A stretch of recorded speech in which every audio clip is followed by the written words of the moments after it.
Be honest, more people go to Johnny's soccer practice than they come to a bodybuilding show. When I come around, got the whole thing wobbing.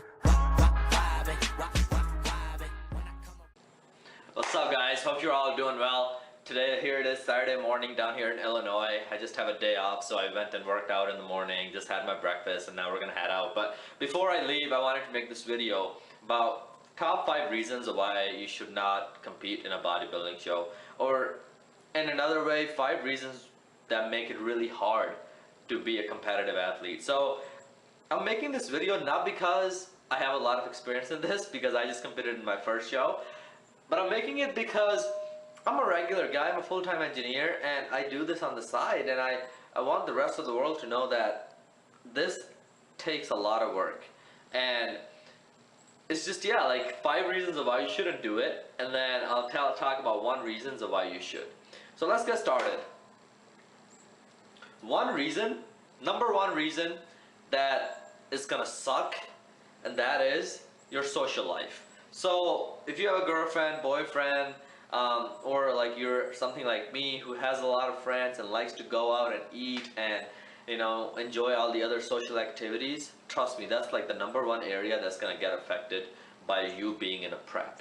So for me, for example, I got out of college, I graduated college, and I started prep right there, like right then. And I finished college on a Saturday. I remember I took my last final on Saturday morning at 9 a.m. and I started prep on Monday. And all of a sudden I went from a very, very social person hanging out all the time to like first week of prep was horrible because I was still doing that. And what's crazy was that now I had to learn to say no to, like, because I had friends who wanted to go out and food was a big part of our life, and here I was tracking my macros, being consistent with everything, stepping on scale every few days, and really like measuring everything, because now it was time to grind.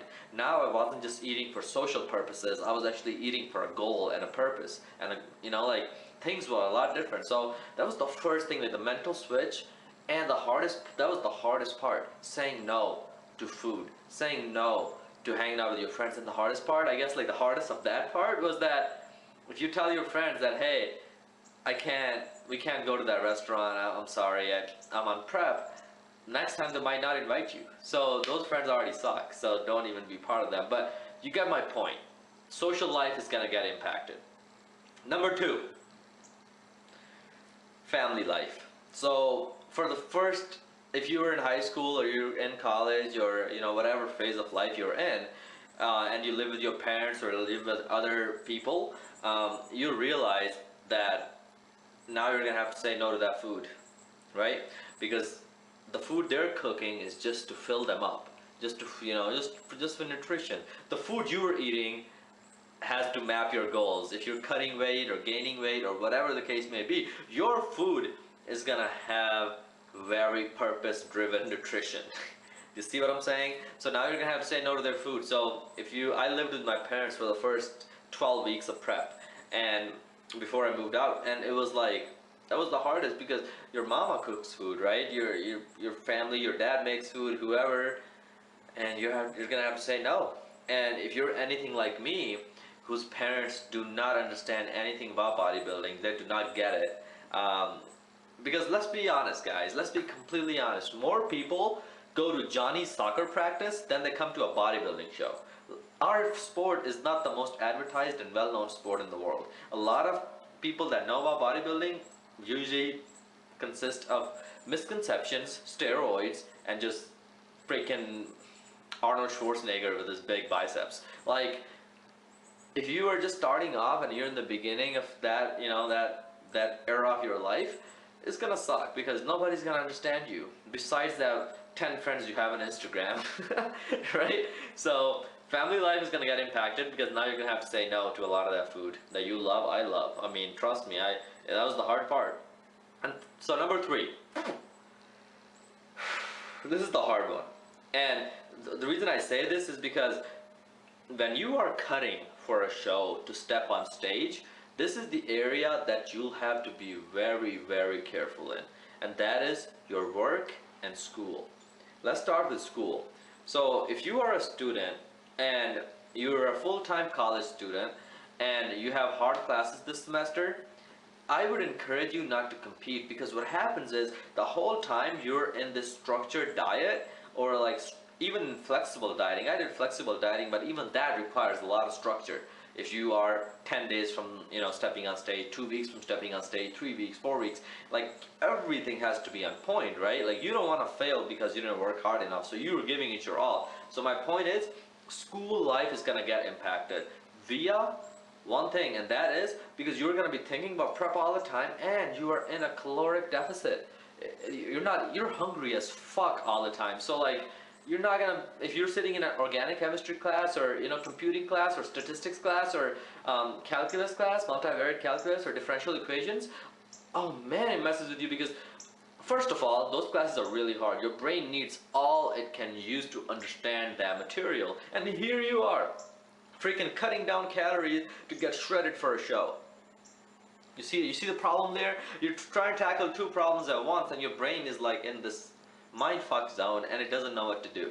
So my point is, if you have a hard semester of classes, of a lot of hard classes, just procrastinate on your prepping. Like, compete in next 3 months, or like just don't do both of them at the same time, because the last thing you want to do is freaking fail one class and have to retake it.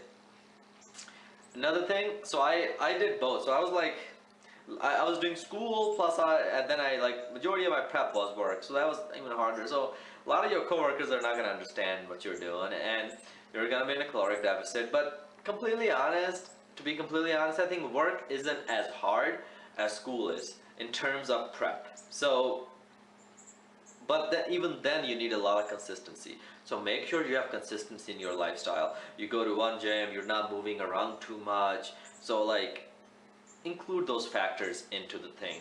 All right. And number 4, this one is kind of important too, and that is cost. And this was the one that I was like completely shocked by, because I didn't think it was going to be that expensive. And I'll make another video on laying out all the costs. But what happens is, like, you have to hire a coach. You have, on top of eating healthy food, which gets expensive too, you have to hire a coach, you have to pay for the membership for the organization you're competing in, blah, blah, blah, blah, blah, blah, blah, and it adds up. So cost is another thing you have to be really careful about, alright? And then the last reason I wanted to talk about was strength. When you're cutting, a lot of us strength athletes, we like to lift big. And when you're cutting, and if you're a natural athlete, even in the pros, I feel like, a lot of people give them shit about taking steroids, but steroids don't make you a god.